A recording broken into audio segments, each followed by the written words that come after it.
Alors, pour la deuxième partie de l'exercice 6, on se proposait de déterminer de nouveau la quantité de d'iode dans la solution de Lugol, cette fois-ci par un titrage colorimétrique. Donc, on vous expliquait, document 2, qu'on allait utiliser une solution de thiosulfate de sodium de concentration connue pour déterminer la quantité de d'iode qu'il y avait dans un échantillon de 20 ml. On vous disait que l'équivalence avait été repérée lorsqu'on avait versé un volume de 17,2 ml de solution titrante, et on vous donnait en plus la réaction support de ce titrage colorimétrique. Donc, dans un premier temps, question 1, on vous demandait, question A ou 1, c'était la A.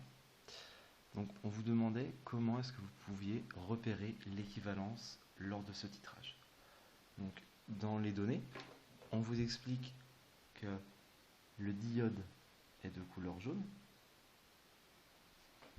et que toutes les autres espèces chimiques impliquées dans le titrage, donc les ions thiosulfate que l'on va verser et les produits formés, eux, sont incolores. Donc pour repérer l'équivalence, je vous rappelle que à l'équivalence, les deux réactifs sont limitants, donc il n'en restera ni du réactif titré ni du réactif titrant. Ça veut dire que notre équivalence sera repérée par le passage de la solution d'une couleur jaune qui contient encore du diode à une solution qui sera incolore, puisque quand vous avez consommé tout le diode, même s'il reste encore du thiosulfate et des produits en solution, ces derniers sont incolores. Donc l'équivalence sera ici repérée par la disparition de la couleur de la solution initiale. Même si on vous donnait cette équation support du titrage colorimétrique, on vous demandait quand même de la retrouver donc à l'aide des données. On vous donnait les deux couples oxydant-réducteur suivants.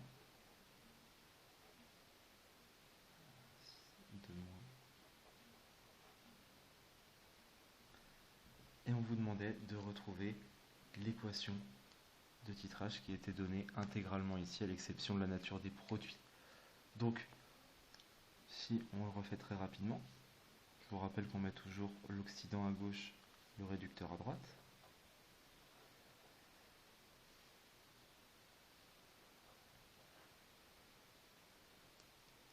On vérifie que la charge, que l'élément est bien conservé. Donc vous voyez ici il y a deux éléments d'iode, ici un seul. On va donc en mettre un deuxième.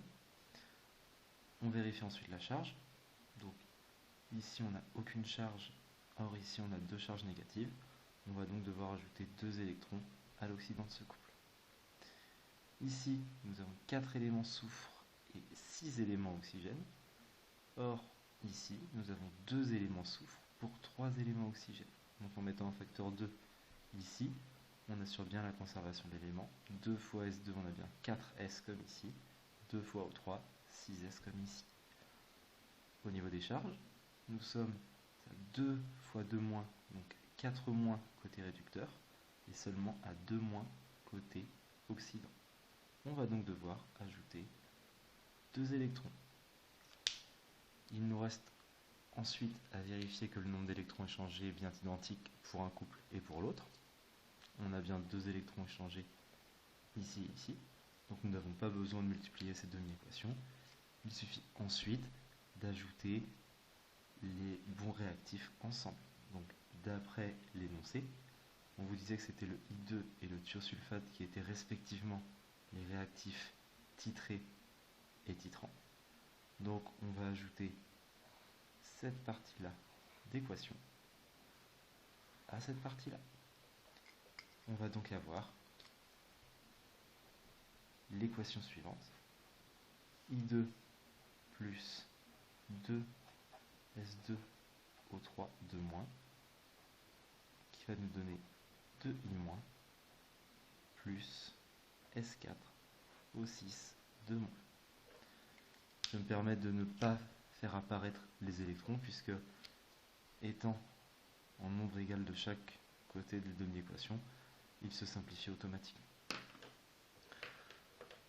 Donc, à partir de cette équation de titrage, on vous demandait d'exprimer la quantité de diodes présente initialement dans l'échantillon titré.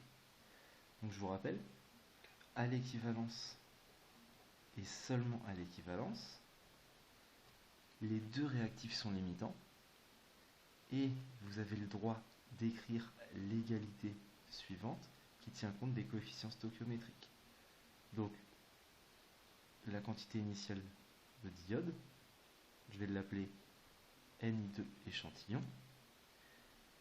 Pas de coefficient stoichiométrique devant le I2, donc je mets quand même 1 pour faire apparaître un éventuel coefficient.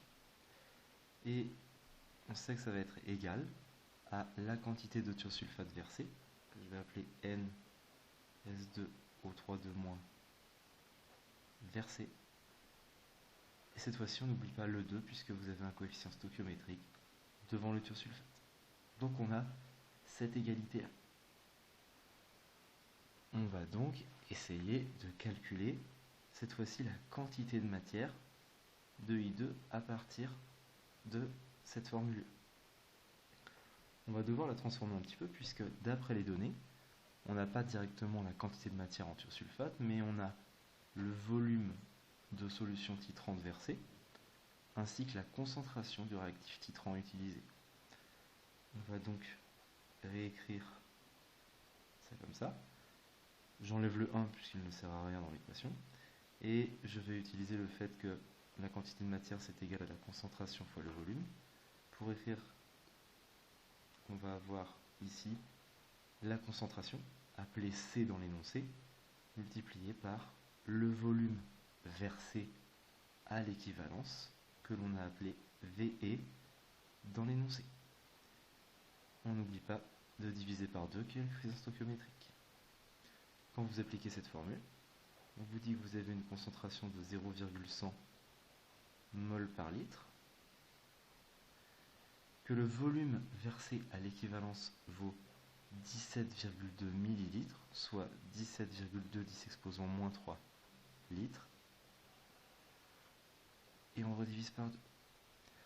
Quand vous appliquez ce calcul, vous trouvez une quantité de matière égale à 8,65 10 exposant moins 4 mol. Donc, on a la quantité de matière présente dans un échantillon de 20 millilitres de la solution de Lugol. Or, on vous demande à la question D la quantité contenue dans 100 grammes de Lugol. Donc, pour ça, on va devoir déjà calculer à quelle masse de Lugol correspond les 20 millilitres de l'échantillon.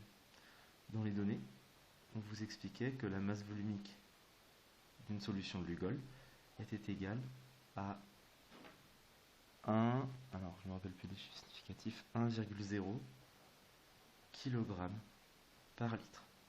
Autrement dit,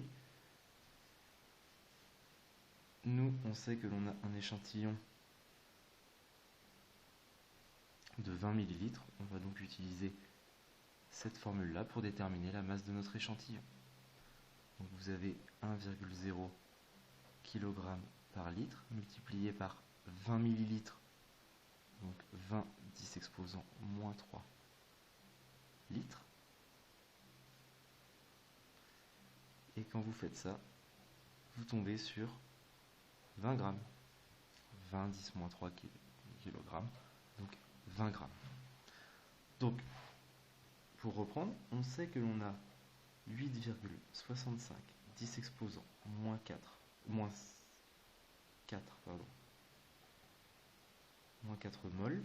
dans 20 grammes de solution. Nous, on cherche la quantité qu'on va avoir dans 100 grammes de solution. Donc, en faisant un produit en croix, D'accord? Vous multipliez tout simplement par 5, puisque pour passer de 20 grammes à 100 grammes, on multiplie directement par 5. Eh bien, vous allez tomber sur une quantité que je vais appeler Mi2 total de 4,3 10 exposant moins 3 mol.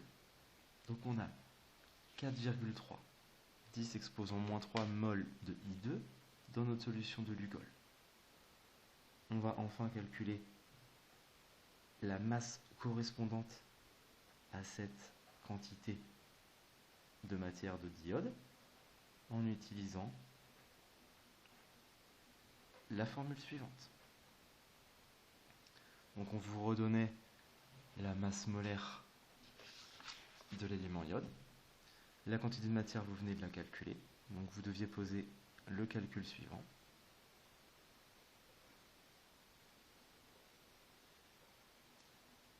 C'était 2 fois 126,9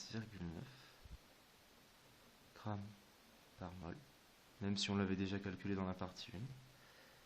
Et quand vous réalisez ce calcul, vous tombiez sur 1,09 grammes.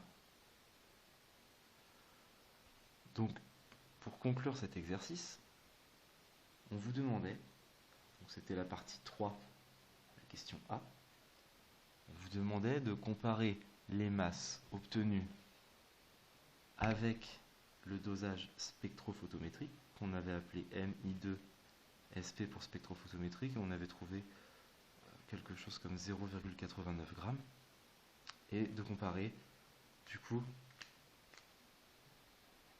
Mi2 titrage, de comparer ces deux valeurs là. Donc comparer à quoi? Sur l'étiquette du Lugol, qu'on vous montrait du coup en tout début d'énoncé.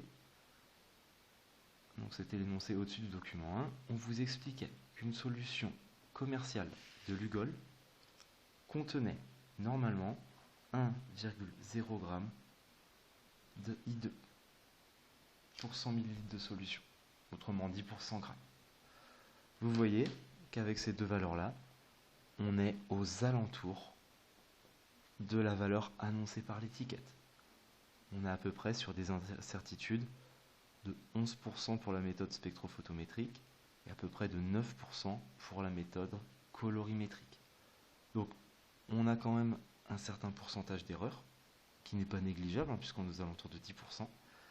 On vous demandait, question B, de citer des éventuelles sources d'erreur. Donc sous-entendu, comment est-ce que lors des deux manipulations que vous auriez pu faire, le dosage spectrophotométrique et le titrage colorimétrique, quelles sont les étapes où vous auriez pu faire des erreurs? Donc, comme source d'erreur principale, on peut citer les erreurs liées à la dilution lors du dosage spectrophotométrique. Je vous rappelle que normalement, vous réalisez des solutions phi par dilution, que du coup, vous pouvez mettre une goutte en moins, une goutte en plus par rapport au volume final attendu, et donc avoir des erreurs sur votre concentration, ce qui va amener des erreurs sur votre droite d'étalonnage, et donc une imprécision de lecture de la concentration en diode. Ça va être principalement pour le dosage spectrophotométrique. Pour le titrage colorimétrique, les erreurs peuvent survenir à deux endroits.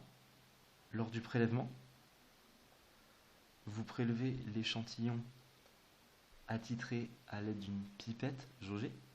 Donc vous pouvez faire aussi une petite erreur, on va dire à une goutte près, dans cette manipulation-là. Et vous pouvez faire une erreur lors de la lecture du volume équivalent. Là aussi, vous pouvez éventuellement mettre une goutte en plus, éventuellement, parce qu'une goutte en moins, c'est quand même difficile, puisque je vous rappelle qu'on observait une décoloration. Donc, tant qu'on n'a pas observé la décoloration, on verse une solution titrante. Donc là, l'erreur pouvait provenir d'un excès de titrant versé, aussi tout simplement d'une erreur de lecture sur les graduations de la burette graduée.